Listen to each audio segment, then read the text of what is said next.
if you work really hard at the beginning of your career and you get a little bit better at what you do every day, every week, every year, there's a compound effect. And it's far better to put that time in at the beginning of your career than at the end, because if you do it at the beginning, you get to benefit from it for the rest of the time you work. Working hard early in your career to get the leverage and the compounding effects is underrated and one of the most valuable pieces of advice that I never got.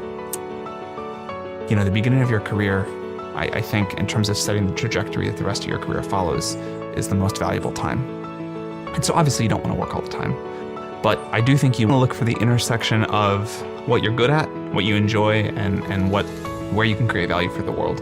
And in my experience, if you don't find something at the intersection of those three, it's hard to really have an impact. So I think it's really good when people think about what they're good at, what they like, and kind of how they can create value for the world. Sometimes you actually have to just try stuff to figure out what you like. But I really do think it is worth upfront thought about what you're going to spend most of your waking time doing. Well, I don't think I work as hard as a lot of people. I think I do work pretty hard. But I'd say I think it's compound interest is a good metaphor here. If you work really hard at the beginning of your career and you get a little bit better at what you do every day, every week, every year, and you learn more and you meet more people and you just get more done, there's a compound effect. And it's far better to put that time in at the beginning of your career than at the end, because if you do it at the beginning, you get to benefit from it for the rest of the time you work.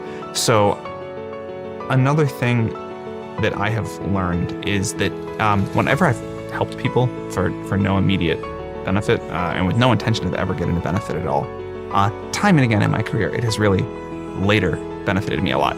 So I think you at some point often get to a point in your career where you're limited by how many good people you know and how many of those you can work with or get to do things that together. So just helping a lot of people and spending a lot of time with a lot of people has benefited me, years after I've really helped someone for no reason. I get to invest in their startup and it goes on to be a huge success, or we're able to work on OpenAI together, any number of things. I think just trying to help a lot of people and out of that seeing who is really impressive and who gets things done is helpful. And one thing I always would try to do is meet every person I had time for, go to everything I could, and just spend a little bit more time trying to learn and get better at what I do. And I think, so obviously you don't want to work all the time, but I do think you want to work harder than most people think you should. And I think that if you do that, you tend to benefit from it later. Life is super unfair. Sometimes you also just get unlucky. And so all you can do is kind of maximize chances there. But I do think that the beginning of your career, in terms of setting the trajectory that the rest of your career follows, is the most valuable time. The way things get done in the world are through a combination of focus and personal connection. And the additional point I would make, after having thought about it for a while, is that the third factor is self-belief. You really have to have a deep-seated personal conviction that this thing you're going to do that a lot of people say is really stupid is going to work and going to be important. But I think those three things, focus, personal connections, and self-belief, in my experience, are how things get done in the world. That is really valuable. The knowing when to quit and knowing when to give up on something there's no perfect answer to that, but it's really challenging to even get that approximately correct. I think most people give up on things way too early. So the mistake that most people make is they try something, it does not immediately work. You see this particularly in young entrepreneurs. It does not immediately work. After 7 weeks, they say, you know what, I tried this thing, it's just not meant to be, and I have too many other projects, and so they immediately give up.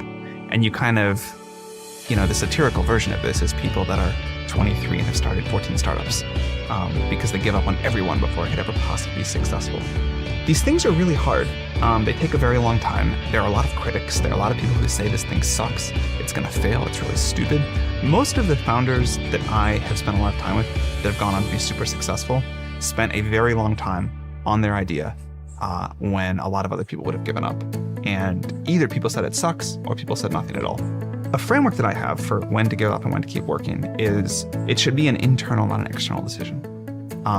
If people aren't using it or if people are saying it's bad, that alone is not a reason to give up.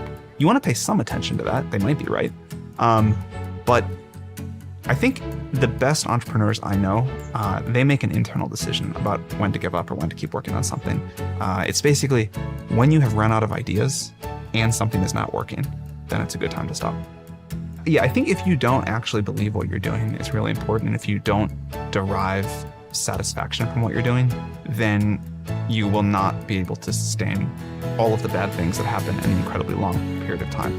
And so the only motivation that I have seen work for people over a long period of time is enjoyment in what they're doing and an intense belief that it matters, and ideally liking the people that they go to work with every day. And so when you look at really successful people and say, how do they get all these things done? It's they have the benefit of momentum, and momentum is energizing. And the lack of momentum is really not energizing. So if you really believe in something, there's an idea that you're super passionate about, and you take a calculated risk to start a company, realizing you may forgo a couple of years of steady income in another job, and whatever else, and maybe people call you a failure or whatever, that's a great risk to take. And if you don't take that risk, I think you have a very high chance that you end up regretting that. I think people have terrible risk calculus in general. Even people who try to be really good about this are bad at it. The answer, I think, is almost always A, you're wrong about what is risky and what is not risky.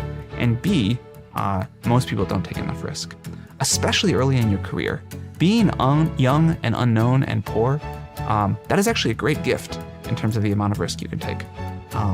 And I think people don't capitalize on that enough. I think what risk actually looks like is not doing something that you will then spend the rest of your life regretting. And there's a quote, people regret way more the things they didn't do than things that they did do. I think the wrong kind of risk to take is where people don't actually do things or don't commit to something because they don't want to fail. And they overrate the risk of failure and the reputation damage or embarrassment or whatever. I think one really important thing to strive for in your career is to be a doer, not a talker. And the reason that people don't do stuff, one is it's hard, and two is it's risky. And I think it's this combination of work and risk. And it's, I think that's really bad. I think history belongs to the doers.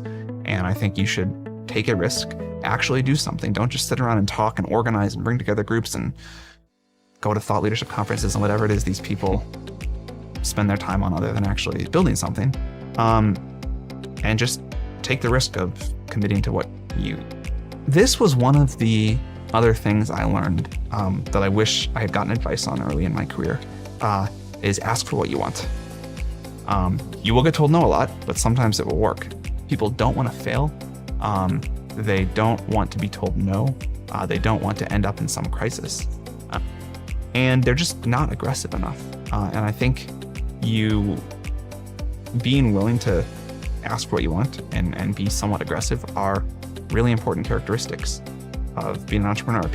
There are a lot of things that really go wrong, and they feel like company killing events, and they feel like there's no way you're going to survive because the crises are really bad. And the thing you learn is that you generally do survive these, and that the world doesn't usually end. And even if in the moment something happens, you have no idea how you're going to get around it, you eventually figure out a way. And I won't even say I wish someone told me this one, because I don't think it's a lesson anyone can teach you. You have to just live through it. Is that each crisis gets less scary than the one before it. And because of that, on the 19th major crisis, you're like, well, I survived the first 18. I'll probably get through this one. Right. And you kind of just do. Yep. Because I think the whole idea is that people need to figure out themselves what they believe in and what they think and what they believe is high impact to work on for the future. So what I will say instead is really important to actually think hard about where you think you can make the biggest contribution that you're good at and the world needs and that you enjoy. And then go meet people to work with, go learn as much about that field as you can, and then have the courage of your convictions to actually take a risk and focus on it and go do something there. And that it's okay if you fail. And if you do fail, you'll not be in much different of a place than you are today, and you can go try the next thing. But I think really important to be willing to go take a risk and make some amount of sacrifice to be able to try to impact the world in some way that you really care about. I think the sooner you get to work on that, the better you'll be.